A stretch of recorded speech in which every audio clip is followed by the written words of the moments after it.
L'albinisme est une anomalie génétique caractérisée par la déficience de la mélanine chez le sujet à la naissance. Selon le dernier recensement général de la population, en Côte d'Ivoire, plus de 6 000 personnes sont albinos. 40% d'entre elles meurent avant l'âge de 40 ans.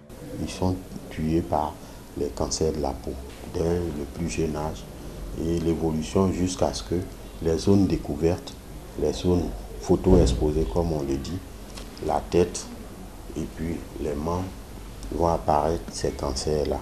Ces albinos sont souvent victimes de discriminations, d'exclusion sociale, de préjugés et parfois même de crimes rituels. On est tous mal vus parce que les gens nous prennent pour des mythes, pour des gens qui donnent l'argent. Et le plus souvent, quand ils épousent une femme albinos, je dis que non, elle va m'apporter de la chance, elle va me donner de l'argent, mes affaires vont marcher.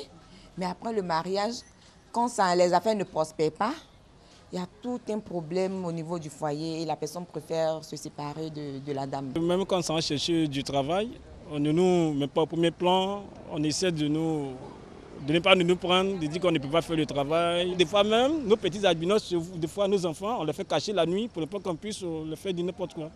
D'autres actes abominables à l'endroit de ces albinos sont à noter. Les albinos sont des êtres comme vous et moi, qui n'ont aucun pouvoir mystique, qui n'ont aucun don particulier, dont les organes ne peuvent nous apporter quoi que ce soit. Il y a eu des actes aussi des albinos, de sodomie et tout ça, sur des petits garçons. Je pense que ça, c'est inadmissible. Le gouvernement ivoirien tient à l'insertion socio-professionnelle des albinos. 10 personnes ont été intégrées à la fonction publique en janvier 2015 grâce à un décret présidentiel.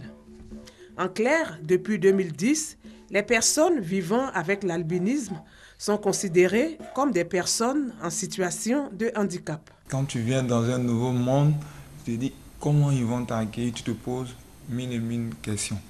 Et Dieu merci, l'intégration s'est faite aussi puisque j'avais l'amour du travail déjà.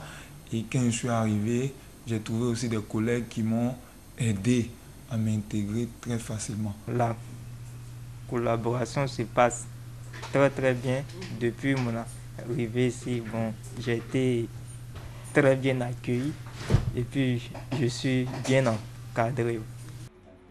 Les albinos bénéficient aussi du soutien de l'État de Côte d'Ivoire.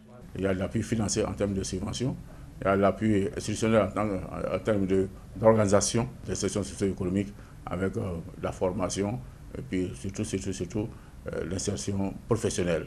Des efforts à saluer, mais quelques préoccupations demeurent. Un albinos ne peut pas voir à trait de peut-être 10 mètres. Il y en a qui n'ont pas été à l'école. Il faut les alphabétisations. C'est pas intéressant de voir une personne vivant avec l'albinisme en train de se promener, vendre sous le soleil. Parce que le soleil n'est pas clément envers nous. N'empêche, les albinos mènent des activités génératrices de revenus pour subvenir à leurs besoins, mais aussi pour protéger leur peau. Nous fabriquons les crèmes solaires faites par nous-mêmes. Ça sert à nous protéger contre les rayons solaires.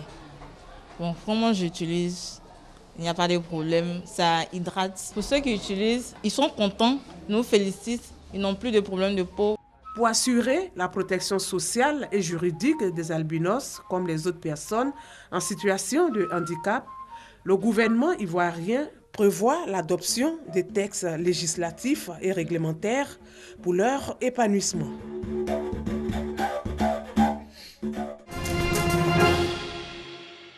En Côte d'Ivoire, 33,4% de la population souffre de l'hypertension artérielle. Pour le diabète, ce sont plus de 1000 cas qui sont dépistés chaque année.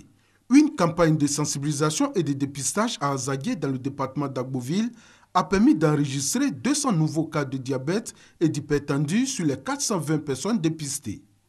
Je suis venu en consultation parce que je suis malade. Donc depuis 1984, j'avais la maladie cardiaque. Ici, j'ai fait le contrôle. Le taux de glycémie est un peu élevé.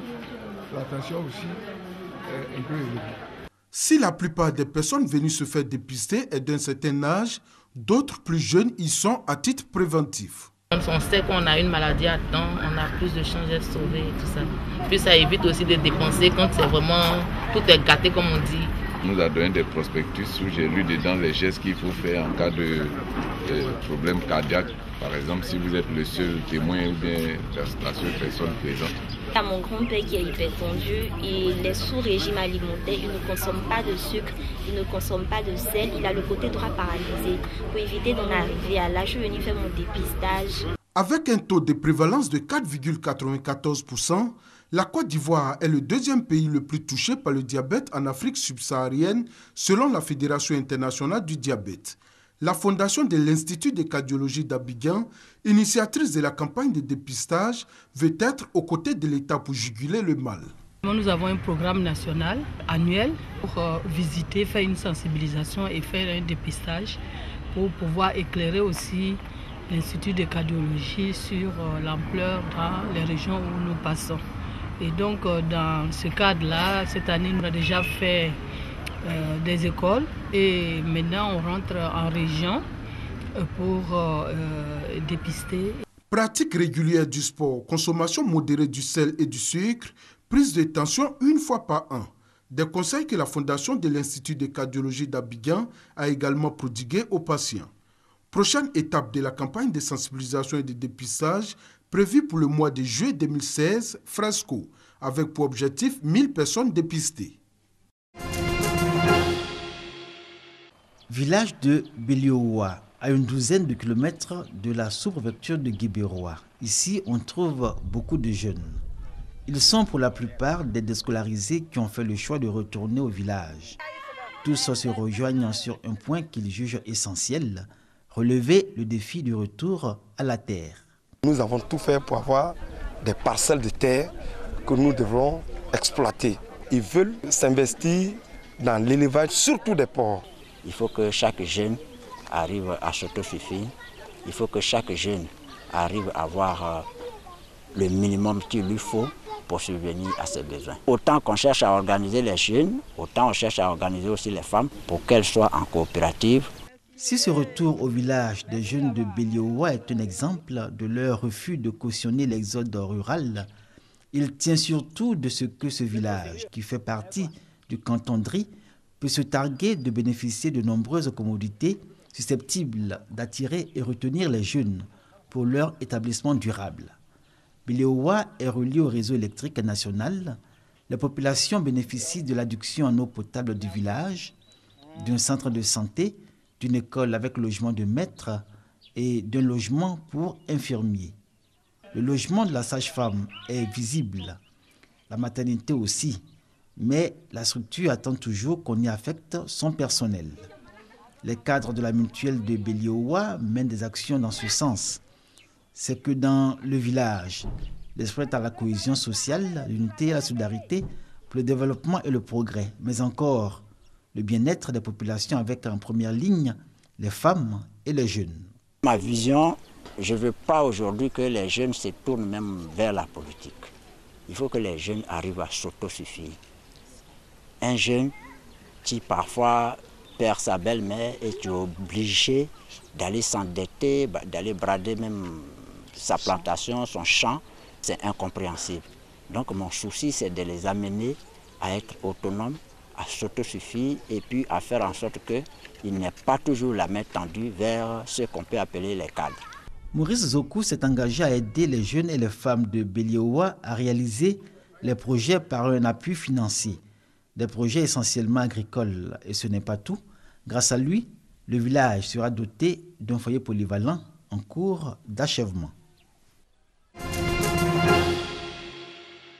Des ordinateurs de bureau, des effets vestimentaires, des manuels scolaires. C'est le don que vient de faire l'artiste Baby Philippe à des groupes scolaires, municipalités et Guémont du département de Diokwe. C'est une façon pour l'artiste de contribuer à la bonne éducation des élèves. Tous ces équipements sont le fruit d'une tournée musicale effectuée à Cologne en Allemagne. 9 millions de francs CFA. C'est le montant de ce don qui vient soulager les enseignants et les élèves de ces groupes scolaires de la ville de Diokwe. C'est penser aux gens qui n'ont pas les moyens de se procurer les effets rudimentaires pour apprendre, pour étudier. Tout. Plusieurs salles de classe d'une valeur de 15 millions de francs CFA ont été également inaugurées par le parrain Mathieu Vignon-Ouotro dans les villages de Panoulo et d'Ouozon dans le département de Tous-les-Pleux. J'ai mis beaucoup dans l'éducation parce que je veux que ma région soit émancipée. Les populations ont bénéficié d'un concert gratuit à Diokwe et Tous-les-Pleux de l'artiste Baby Philippe.